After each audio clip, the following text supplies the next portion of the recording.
নমস্কার বন্ধুরা, তোমরা সবাই কেমন আছো? আশা করি সকলে খুব ভালো আছো। তোমাদের ভালোবাসা এবং আশীর্বাদে আমরা সকলে খুব ভালো আছি।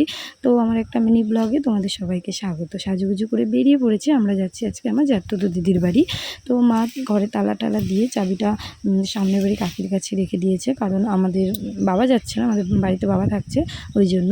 তো ওই বাড়ি থেকে আমি, মা, আমার বর, আমার ছেলে, আর ও বাড়ির থেকে বাবা, মা আর বোন যাচ্ছে, ভাই যাচ্ছে না। বাবা টোটো করে স্টেশন পর্যন্ত যাবে, তারপরে স্টেশন থেকে টোটোটা নিয়ে ভাই বাড়ি চলে আসবে। তো আমরা বনগাঁ স্টেশনে পৌঁছেই গেছি। তো আমাদের 11টা 16 নাগাদ ট্রেনটা ছিল। আমরা বেশিক্ষণ ওয়েট করতে হয়নি, ট্রেনটা আসার মানে স্টেশনে আসার সাথে সাথে কিছুক্ষণ পরেই ট্রেনটা পেয়ে গেছি। যাই হোক, দিদির ছেলে ছিল, যেহেতু আমার জ্যাঠাবাড়ি বনগাঁতে, তাই ও এসেছিলো মামা বাড়ি। তো রবিবারে চলে যাওয়ার কথা ছিল। তো আমরা যেহেতু সোমবার ওদের বাড়ি আসবো, তাই বললাম যে থেকে যা, একবারে একসাথে সোমবারে যাব। তো আমরা রানাঘাট স্টেশনে চলেও এসেছি। যাই হোক, ওভার ভয়েস দিদিকে আপনারা যদি কোনো আওয়াজ পান, আমি দিদিবাড়ির বাইরে বসে ভিডিও করছি, ওর ঘরে একদমই নেট কাজ করে না, সে কারণে চারিদিকে একটা আওয়াজ পাবেন। তো যাই হোক, আমার দিদির ছেলেকে বলেছিলাম ব্যাগটা নিয়ে একটু যেতে, তো ওকে ভিডিও করছি বলে একটু লজ্জা পাচ্ছিল। যাই হোক, গতবার না আমরা ডিসেম্বরে এসে ঘুরে গেছিলাম দিদি বাড়ি, তখনও আদি রানাঘাট স্টেশনে এসে আদি ভাষায় চলন্ত সিঁড়িতে উঠবে। আগেরবারও ওর মাসি ওকে ঘুরিয়ে এনেছে, মানে চড়িয়ে এনেছিল, এবারও তাই। যাই হোক, ওর সময় আমরাও একটাকে চলন্ত সিঁড়ি বলতাম। তো যাই হোক, আদিটাকে চড়ে ভীষণ মজা পেয়েছে, ভীষণ আনন্দ পায় ও। এখানে দ্বিতীয়বার এই আসলে ওকে এটা চড়াতেই হবে। এবারও তাই বাড়ির থেকে এসেই মানে বাড়ির থেকে বলেছে আমি ওটা চড়বো। যাই হোক, আমরা মদনপুর নেমে পড়েছি। সেদিনের ওয়েদারটা মানে একটা গুমটোপানা গরম ছিল, রোদের তেজটা একটু কম ছিল, কিন্তু একটা ভীষণ অসহ্য গরম ছিল।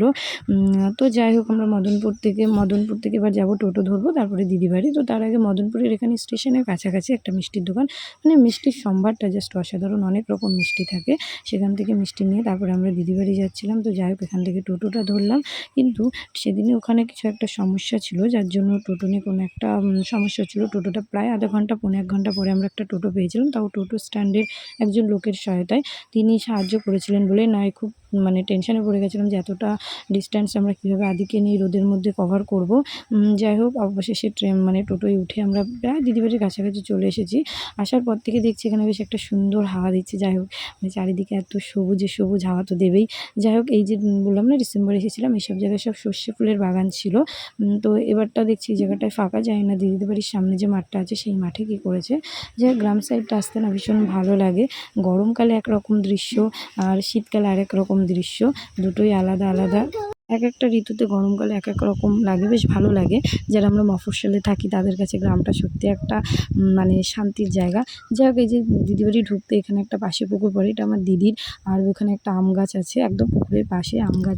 আমগুলো যাতে জলের মধ্যে পড়ে না যায়, তাই জামাইবাবু ওখান থেকে নেট করে দিয়েছে, যাতে সমস্তটাই নেটের মধ্যে পড়বে। তো আমরা দিদি বাড়ি পৌঁছে গেছি। জানো তো, ওই আম গাছটাতে না প্রায় প্রতিদিন 1.5 থেকে 2 কেজি করে আম জামাইবাবু পায়। যাই হোক, মানে ভীষণ ক্লান্তি হচ্ছিল, একটু রেস্ট নিয়েই আমরা পাশের বাড়ি মানে পাশেই একটা মাঠে চলে এসেছিলাম। এই জায়গাটায় শীতকালে এসেও আমরা মানে একটু লেট করিনি, এসেই আগে মাঠে চলে এসেছিলাম। এইসব জায়গাটায় প্রায় পালং শাক, ধনেপাতা, সর্ষে ফুলের পুরো বাগান ছিল। এবারটা দেখলাম পাট গাছ, তারপরে ছোটো ছোটো পুঁই শাক, তারপরে ওপাশে ছিল পটল ক্ষেত। এইসব তো আমার ছেলে ভীষণ আনন্দ, দেখো খালি গায়ে চলে এসেছে। আমি, মা, আমার শাশুড়ি সবাই মিলে এসেছিলাম। মানে এখানে আসার পরে একটু ওয়েদারটা নরম হয়ে গেছিলো, রোদটাও কম হয়ে গেছিলো। তো যাই হোক, মাঠে থেকে এসে দিদি বাড়ি খেতে বসে গেছিলাম। প্রায় 3টে বেজে গেছিলো। তো দিদি ডাল, মাছের ঝোল, মাছের তেল, তারপরে পটল চিংড়ি, তারপরে হচ্ছে ওই পুঁই শাক দিয়ে মাছের ডিম দিয়ে একটা চচ্চড়ি করেছিল, চাটনি করেছিল। তো খাওয়া দাওয়া করবে দিদিকে আমরা বলছিলাম যে বিকেলবেলা আবার মাঠে যাব। কিন্তু এই হয় না, বাড়িতে লোকজন আসলে যেমন আনন্দও হয়, তেমন কাজের চাপও বাড়ে। জানি না খেয়ে দিয়ে কখন যাব। তো খেয়ে দিয়ে একটু রেস্ট না নিলে হবেই না, মানে একটু না ঘুমালে হবেই না। তো আমরা খেয়ে দিয়ে না প্রায় ঘুমিয়ে পড়েছিলাম। এটা ছিল বিকেলবেলা, প্রায় ওই 5টা 5:30 নাগাদ আমরা তারপরে মাঠে গিয়েছিলাম। আমি, আমার মা, আমার বাবা, বোন, আমার শাশুড়ি, আমার ছেলে, দিদির পাশের বাড়ির কোনো একটা আত্মীয়, আমার দিদির ছেলে, তো দিদির জায়ের মেয়ে। যাই হোক, মাঠে সেই সময় এত হাওয়া দিচ্ছিল, সেই আওয়াজটা যদি আপনাদেরকে শোনাতো, একটা মানে গো গো আওয়াজ হচ্ছিল। ভীষণ সুন্দর দৃশ্য, মেঘের দৃশ্যটা অসাধারণ, যেন ওপাশে মনে হচ্ছে মেঘটা ছুঁতে পারবো। খুব ভালো লাগছে, জাল দিয়ে হাঁটছিলাম, সেটা হাঁটার অনুভূতিটাই আলাদা। হাওয়াটা বইছে মিষ্টি সুন্দর একটা হাওয়া। এই যে পটল ক্ষেতটা, এটা হচ্ছে আমার জামাইবাবুর নিজের হাতে চাষ করা এই জায়গাটা, মানে এই জমিটা আমার জামাইবাবুর। তো এবার পটল চাষ করেছে। ওপাশে আরেকটা জমি আছে, কিন্তু ওটা এখনও যেতে পারিনি, জানি না ওখানে কী করবে। একটা পটল দেখছি পেকেও গেছে। যাই হোক পটলের গায়ে না ভীষণ কাঁটা ছিল। এগুলো খেতে যতটা না ভালো লাগে তার থেকে বেশি ভালো লাগে দেখতে। দুপুরবেলা আমরা এই পটলেরই পটল চিংড়ি খেয়েছিলাম। তারপরে বললাম না ওই আম গাছটার থেকে আম প্রায় জামাইবাবু 1.5 থেকে 2 কেজি করে আম পাই, সেই আমি জামাইবাবু রেখে দিয়েছিল আমরা আসবো বলে। তো যাই হোক সেই আমগুলোই কেটে আমরা সন্ধ্যের টিফিন করেছি। আমগুলো বেশ খেতে সুন্দর মিষ্টি হয়েছে।